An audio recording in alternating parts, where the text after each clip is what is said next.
Jei svarstote, ar XTB ar XM brokeris yra geresnis pasirinkimas, esate atvykę į tinkamą vietą. Šiame vaizdo įraše palyginsiu abu brokerius šalia vienas kito ir padėsiu jums nuspręsti, kuris galėtų jums geriausiai tikti. Ir jei galvojate atidaryti sąskaitą, žemiau aprašyme rasite nuorodų į specialinius pasiūlymus. Pradėkime. Pirmiausia, saugumas. XTB yra įtrauktas į Varšuvos vertybinių popierių biržą ir yra reguliuojamas aukščiausių institucijų, tokių kaip FSA, FCA ir SAISEC.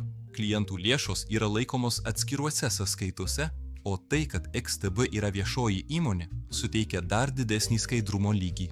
XM, kita vertus, yra reguliuojama SAISEC, ASIC ir IFSC Belizoje, apimanti tiek Europos, tiek pasaulio klientus. Taip pat taikoma klientų lėšų atskyrimo ir neigiamo balanso apsaugos politika. XM rinkoje veikia nuo 2009 metų ir yra laikomas gerai įsitvirtinusią tarpininkę, kurią pasitikė milijonai prekiautojų visame pasaulyje. Taigi, kalbant apie saugumą, abu brokeriai yra viename tvirte ir lygiavertėje lygyje. Tai lygiosios. Dabar pažvelkime į prekybos platformas. XTB siūlo naršyklės pagrindų veikiančią platformą bei mobiliasias programas Android ir iOS įrenginiams.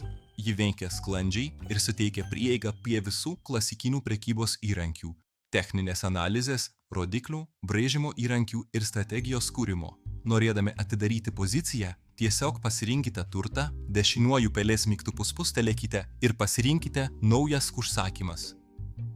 Jūs gausite paprastą užsakymo langą, kuriame galėsite nustatyti prekybos dydį, maržą, pelno paėmimą ir nuostolio sustabdymą. Acronym XM priešingai sutelkia dėmesį į populiarias platformas MetaTrader 5. Šios platformos yra prieinamos darbo laukio, naršyklės ir mobiliojo įrenginio versijose. Jos yra pilnos pažangių diagramų, automatizuotos prekybos per Expert Advisorus. Daugelis profesionalių prekiautojų renkasi MT4-5 dėl jų lankstumo. Nors visiškai pradedantiesiems jos gali atrodyti šiek tiek mažiau intuityvios nei XTB nuosava platforma. Taigi, kuris yra geresnis, mano nuomonė, jei norite prekiauti savarankiškai su paprasta ir modernia platforma, XTB turi pranašumą.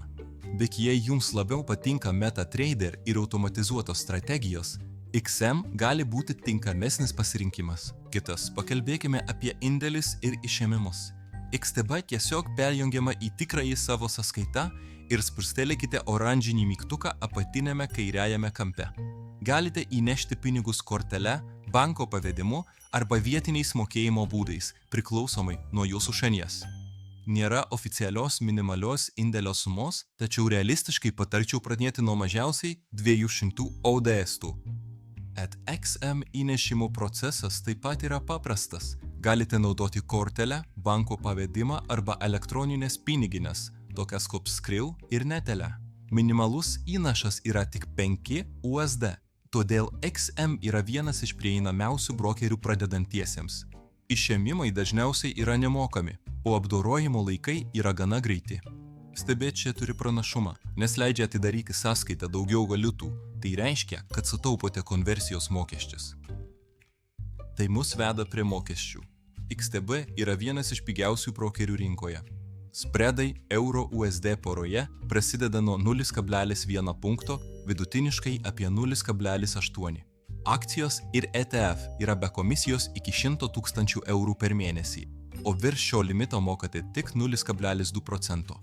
Valiutų keitimo mokestis yra 0,5% ir nėra jokių išėmimo mokesčių.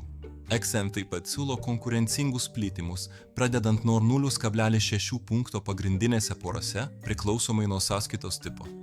Standartinės sąskaitos neturi komisijų, o zero sąskaitos ima nedidelę komisiją, bet siūlo grynus plėtimus artimus nuliui. Nėra indėlių ar išėmimo mokesčių, o valiutų keitimas yra panašus į pramonės vidurkį. XTB siūlo mažesnius mokesčius ir stipresnę nuosavą platformą nepriklausomam prekybai. XM, kita vertus, suteikia prieigą prie MetaTrader 4 ir 5, labai mažą minimalų indėlį ir lankstesnės sąskaitos tipus. Jūsų nuomonė, XTB vis dar išlieka pirmaujanti šioje palyginimo srityje, tačiau XM yra puikus pasirinkimas, jei teikiate pirmenybę MetaTrader arba norite pradėti prekiauti su mažesniu įnašu. Aprašyme rasite nuorodas į specialius pasiūlymus abiem brokeriams, tad pasidomėkite jomis, jei esate pasiruošę pradėti. Jei šis vaizdo įrašas jums buvo naudingas, nepamirškite paspausti patinka ir užsiprenumeruoti kanalą, kad gautumėte daugiau panašaus turinio. Ačiū, kad žiūrėjote.